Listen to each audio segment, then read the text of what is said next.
Donc ensuite, même chose pour l'assemblage des roues et des axes, hein. Donc je vais vous montrer pour une roue, puis vous vous débrouillerez pour les trois autres, hein.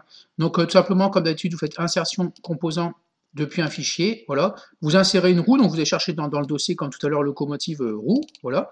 Vous cliquez, alors je vais la mettre ici, donc vous cliquez pour la poser, voilà, pour que ça soit pas trop loin de l'axe, hein, en fait, hein. Donc, alors on va faire un zoom plus, voilà, un zoom plus pour s'approcher, voilà.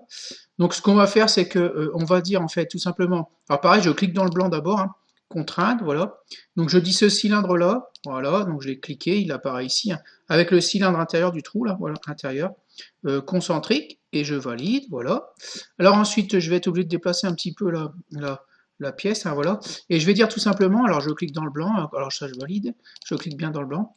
Avant de cliquer sur contrainte, ici je clique sur la surface là, je peux par exemple, hein, je clique sur contrainte, voilà, donc elle est déjà sélectionnée.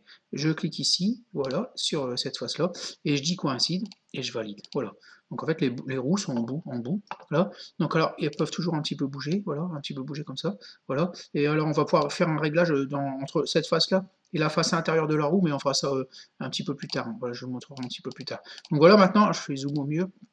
Voilà, maintenant, à vous d'insérer en fait les trois autres roues, pardon, et de les assembler comme je viens de vous montrer.